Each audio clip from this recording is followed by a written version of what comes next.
What's going on, guys? So with the recent release of the Deadpool movie trailer, I thought I'd do a review of the Deadpool and Cable Omnibus for you guys. If you guys haven't already seen my Deadpool minibus review, I'll put up a link right here. Alright guys, so here's the front cover of the Deadpool and Cable Omnibus. Right in the front you have Deadpool and you have Cable right here, and you have a bunch of other characters who are present throughout the book. On the spine you have Marvel Omnibus, Deadpool and Cable, and an image of Deadpool and Cable right at the bottom. And on the back you have Marvel's Mightiest Mercs are back and stuck with each other. Image of Cable and Deadpool. And then you have, let's see if that'll focus, what's in the book itself. Cover price is $125, but on in-stock trade I believe you can find it for 70 something dollars. Without the dust jacket, it's essentially the same images on the dust jacket itself, but sketch variant. And the inside of the dust jacket just has some information about the book, characters, and the people who helped create the book. Artists, writers, and inkers.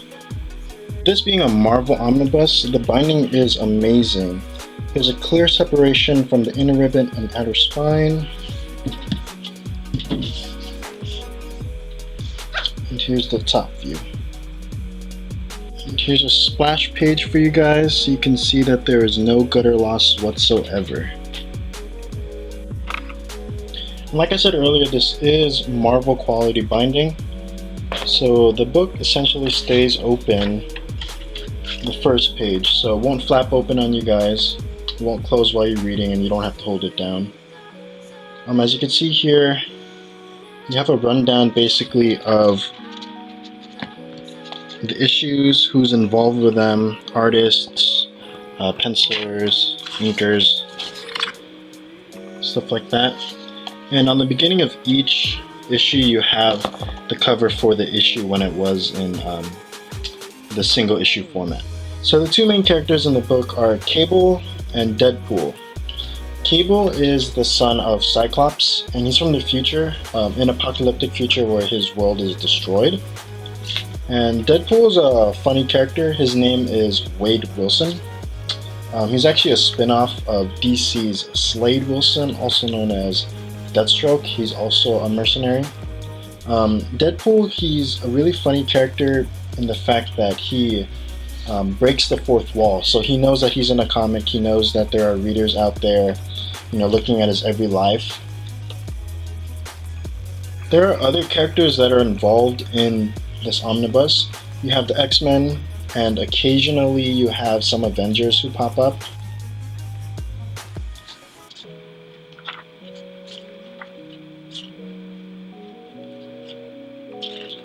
I'm just going to flip through some pages so you guys can get a feel of the artwork.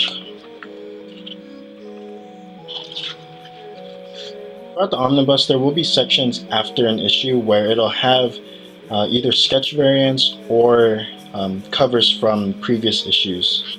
Another cool thing about this omnibus, it does have the Dear Deadpool section. Now if you don't know what Dear Deadpool is, basically fans from around the world can ask Deadpool questions and he'll reply. So it's fun reading them. Some of them are very hilarious and others are, they're just okay, I guess. And as I mentioned earlier, the binding on this book is really amazing. I mean, as you can see here, there's pretty much absolutely no gutter loss. My personal favorite thing about the book is the relationship between Cable and Deadpool. So if you don't know, Cable is a very serious character. He's a war-driven character. He's seen war, he's seen death. So he's very straightforward. And Deadpool, on the other hand, he's the merc with the mouth. He loves to fool around, he loves to cause trouble. And there's kind of a love-hate relationship going on in the book.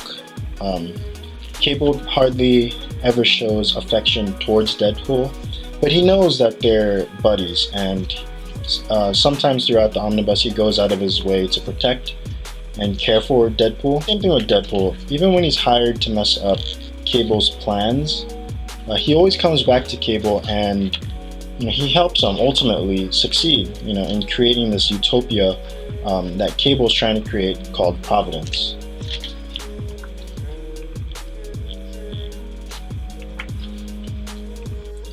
I really wouldn't recommend reading this entire omnibus in 1 or 2 sittings, just because you can get a little too much of Deadpool and it can become a little tiring. In total, there are 50 issues from the original Cable and Deadpool run. It used to be called Cable and Deadpool, but with his movies coming out and his popularity rising, they decided to rename it Deadpool and Cable, I guess for profit reasons.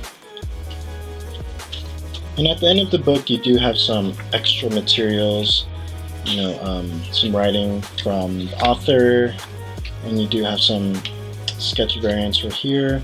This is kind of like those search puzzles, so I guess there's hidden images in the image itself and you can find it. You also do have editor's notes, some pinup galleries. Oh, and in the back there's also a little excerpt from The Wedding of Deadpool. If you haven't read it, it's actually pretty funny. Alright guys, that pretty much sums up my review of the Deadpool and Cable Omnibus. If you liked it, give the video a thumbs up, leave a comment below, and subscribe. Next up, I have Thor: God of Thunder Deluxe Hardcover Volume 2.